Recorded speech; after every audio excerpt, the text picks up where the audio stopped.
Good morning, Natasha. How are you doing today?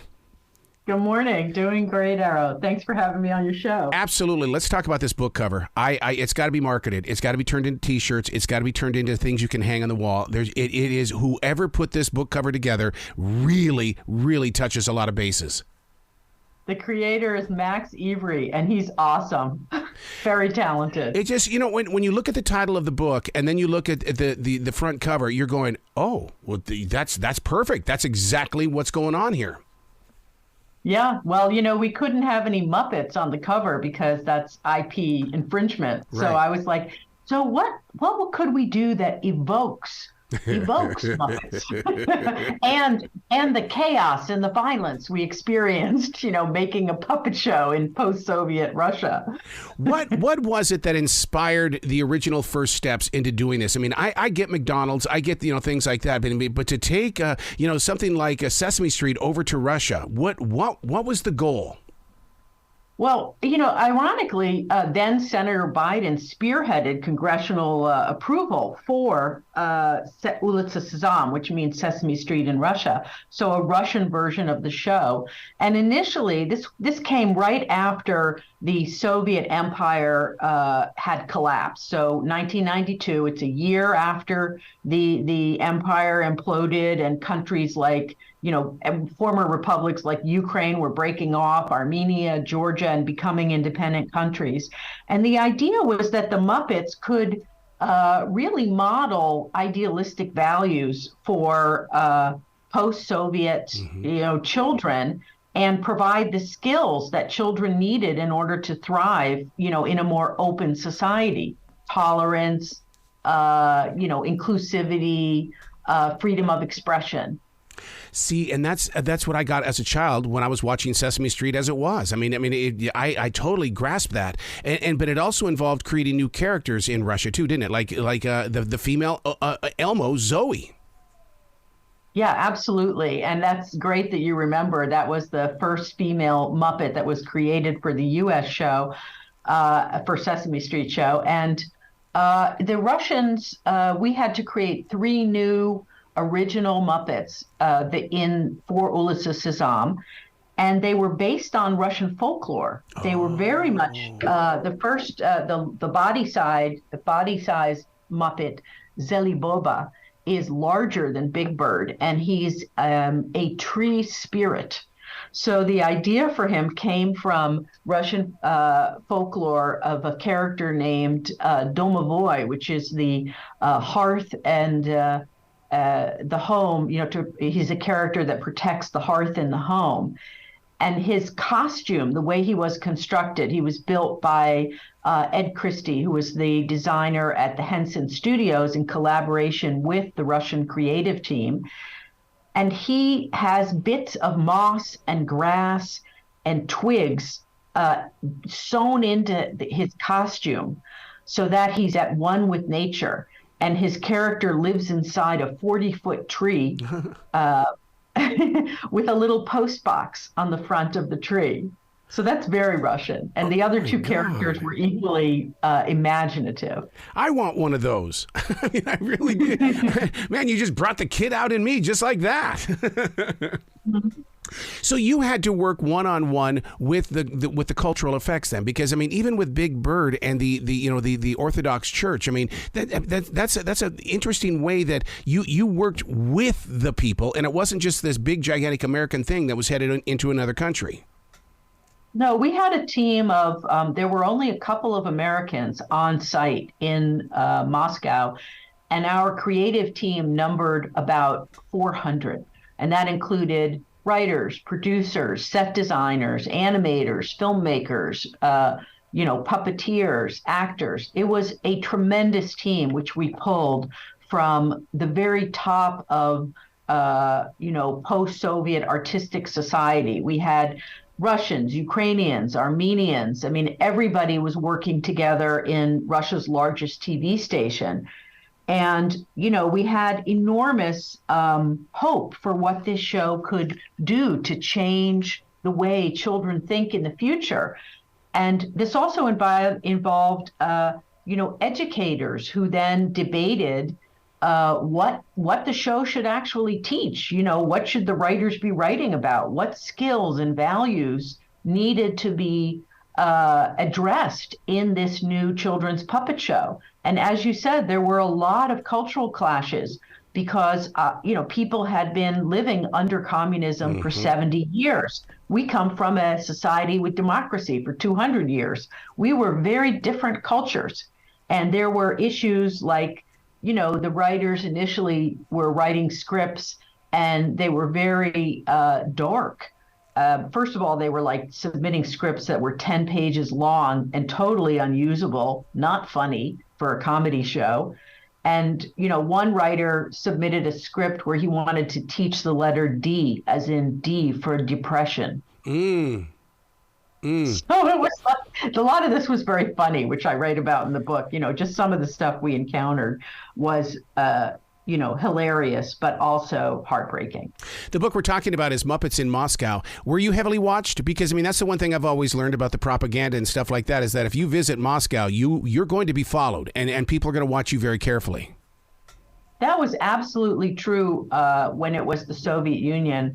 And after the Soviet Union collapsed, there was not a lot of watching. I would say there was more complete chaos, that the central government, was falling apart. The president at the time was quite weak, which is why you had, all these rise of the oligarchs and the kleptocracy, which later led to everything that, Putin's rule encapsulated. So no, there wasn't a lot of it was quite free. Compared to what had been even a couple of years before. And I had been filming in the Soviet Union for 10 years before. I speak Russian, had been, embedding with fascists who didn't want to see the Soviet Union overthrown, the right wing of the political spectrum in Russia, in the Soviet Union at that time. So it was a completely different feel in the 1990s from the 1980s in Russia. And now it's a completely different feel. Oh my God. And yes, when I went back in January of 2020, which I did to interview my former colleagues, this was just before the pandemic, the atmosphere felt very similar to the 1980s. I was horrified. It was heartbreaking to see this, and even more heartbreaking now to see what's going on in Ukraine. Can you imagine if you could put, the American version of Sesame Street in Russia now? Because it seems like everything I read, the people are lost. They're torn. They don't know what to think. They don't know what to do. And it's just, but it needs leadership in some way. And I think that it has to start with the young minds first. Well, yeah, it's impossible right now. Exactly. Our show aired in 1996, became a huge hit. And it ran for 10 years on Russia's two top TV stations. It was hugely popular, across 11 time zones. It was being broadcast into Georgia, Armenia, Ukraine. Look, Russia and Ukraine are at war now. This couldn't be a more different environment than what we experienced, 30 years ago.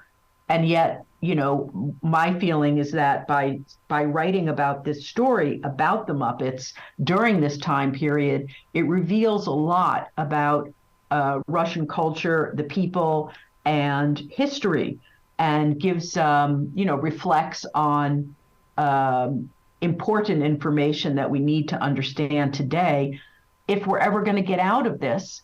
And as you say, wars do end, and we do hope there will be an opportunity to bring Sesame Street to Russia again. You have to have that kind of hope. I'll tell you, putting my mind inside the book and going through the different chapters and the paragraphs and things like that, I did think of, and I kept going, what year was this? What year was this? And then I compared it to where we stand now in 2022. There are actually young men and women who are on that battlefield right now that were affected by the Russian version of Sesame Street. And there's got to be morals and things that they hold that to this day that, they're going, no, I'm not going to do this because I learned a different way. I was talking to many of them on WhatsApp, my former colleagues, and I thought, oh, of course, they grew up on Ulitsa Sezam.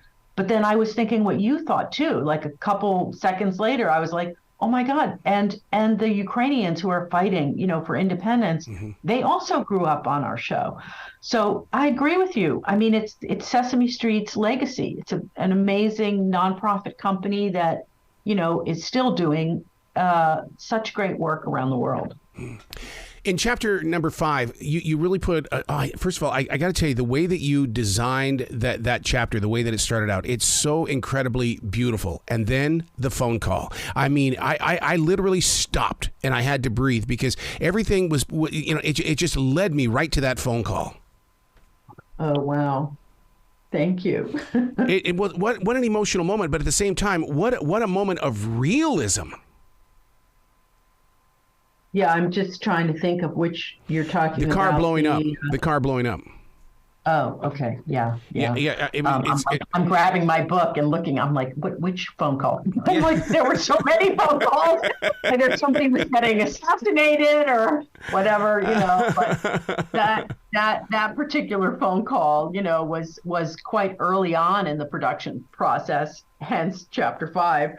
And after negotiating a thrilling sponsor, a sponsor who could finance the Russian portion of the show, because although the U.S. government, USAID, was going to put some money in, all the funds had to be matched by Russian funding. So the Russians had skin in the game. That was the perspective. And we found a sponsor who agreed to commit financing to support the show, which was, incredible. It took months to get this meeting. And the meeting went very well. I was with my business colleague, Leonid Zagalski, and he's like imitating the Muppets, and dancing and singing, to pitch the show to this guy.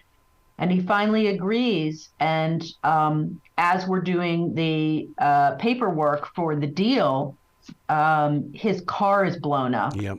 And he is severely burned, and he ends up going to London to get treatment. He survives, but that's the end of the deal. And of course, I get this phone call, and I'm just devastated, but also thinking, oh my God, I was in that car 3 weeks before the explosion. So it was it was a little too close for comfort. That was the first one. And there were, multiple situations after that where our broadcast partners, our Russian broadcast partners, were assassinated. These were great, great men who were trying to change Russia, bring press freedom to their country and create a better future for their country and for children using our show on the TV station. And, these people were murdered, one after the other. It was incredible. And, they were friends. They were people who I went to ask advice. They knew about Russian TV industry, and we were trying to navigate in that, really surreal environment.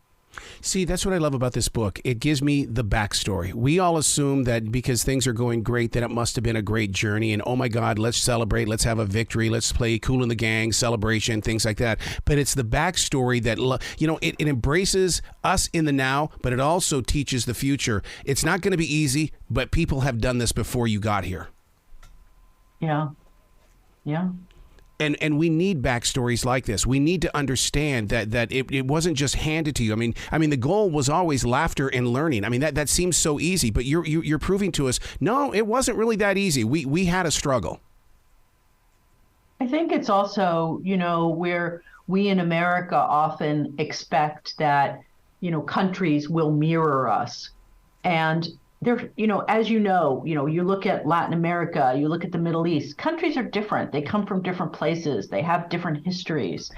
And, the American assumption that you can, go in there and, change a country overnight or whatever you're trying to do is really naive. I mean, if we were very, very successful, and I mean, after this show aired, and became such a huge hit across the country, I had corporations like Coca-Cola call me and say, hey, we're trying to, penetrate the Russian market. And it's a huge market. And we saw how successful you were with Sesame Street. So, maybe you could come work for us. And I was like, nah, I don't think so. Selling sugary water drinks is not really where my heart is. I'm sorry. But, it was part of it was that our entire team was ready to listen, ready to collaborate and work together. And also compromise on in ways that were really important to respect people's cultures. That said, I'm saying this today in the context of what's happening in the midst of a war between Russia and Ukraine, and I'm very aware that it's a completely different environment right now.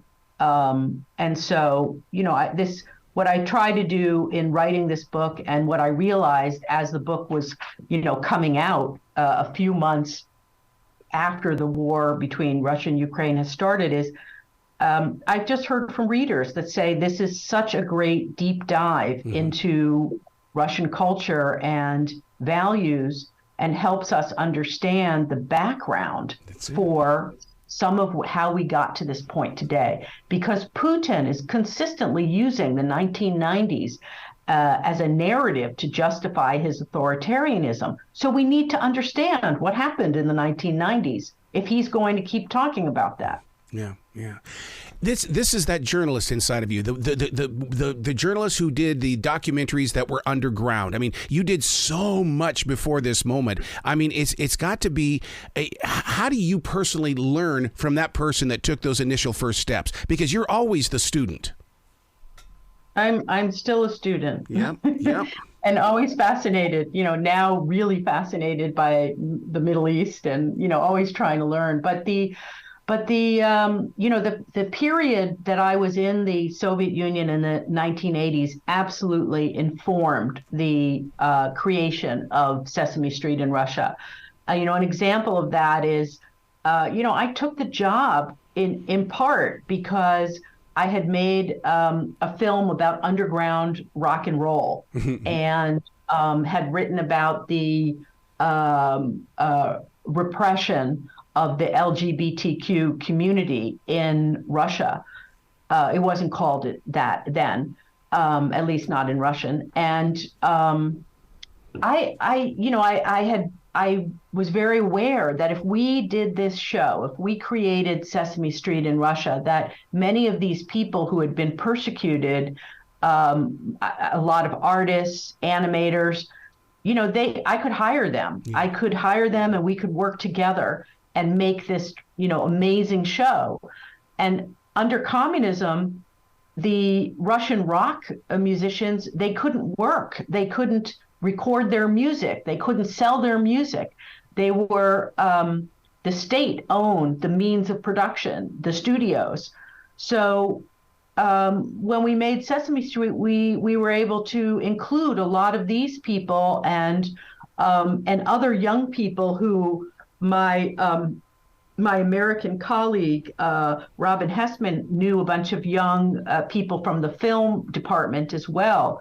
And so we were able to bring all these people into the fold and on our team. And the music for this show is phenomenal. Even the American Sesame Street puppeteers and the producers from the American show were astounded at the artistry. I personally was not. I mean, look, they the people wrote, these are the same people, Dostoevsky, Turgenev, Chekhov, Stravinsky, all these people. This is a great culturally rich nation who has given a number of, who has contributed greatly to world culture. Man, Natasha, you've got to come back to this show anytime in the future. I love your story. I love your heart, and you're still reaching forward. And we just got to keep talking sometime. I would love that. Absolutely love that. Excellent. Just contact me anytime, Arrow. It was a pleasure speaking with you. Well, you be brilliant today, okay? Thank you. And I wish you a happy holidays.